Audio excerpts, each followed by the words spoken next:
Hello, Sabre 6, shooting a quick video from the front line of the regimental headquarters here in Knoxville. A couple things I want to talk about today. One is XCTC this summer at Fort Hood. Second, I want to talk about the changes to the 22 and 23 training plans. And then I want to give you a Memorial Day message at the end, something to think about as we go into Memorial Day holiday. So I'd be remiss if I didn't go ahead and mention up front the accomplishments of the soldiers over the last 18 months. Your response to COVID, civil unrest, natural disasters and emergencies while continuing to train in a ever-changing COVID environment has been amazing.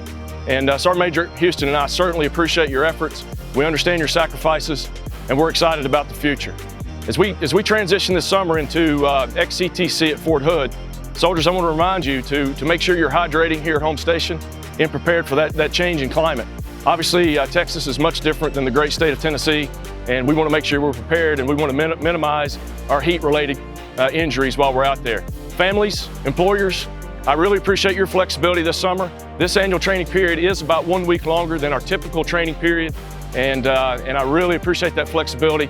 I promise you they're going to come back in better mental, physical, and in general, in just better shape than they leave Tennessee, so I appreciate that.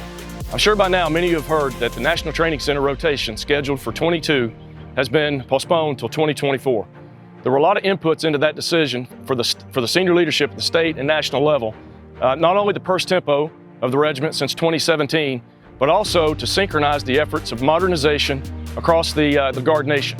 So in 2023, we will experience a modernization on the majority of our combat platforms. So we're going to spend 2022 continuing to build on the training levels that we gained this year at XCTC and carry that forward into 23 with modernizing new equipment to prepare for National Training Center rotation in 2024. Lastly, I want to mention this weekend. As we approach Memorial Day weekend, soldiers, I hope each of you will take the time to reflect on the sacrifices of the family and the ultimate sacrifice of the soldiers before you have made in the history of our country. Your sacrifices continue to ensure that blanket of freedom that we all sleep well under each and every night.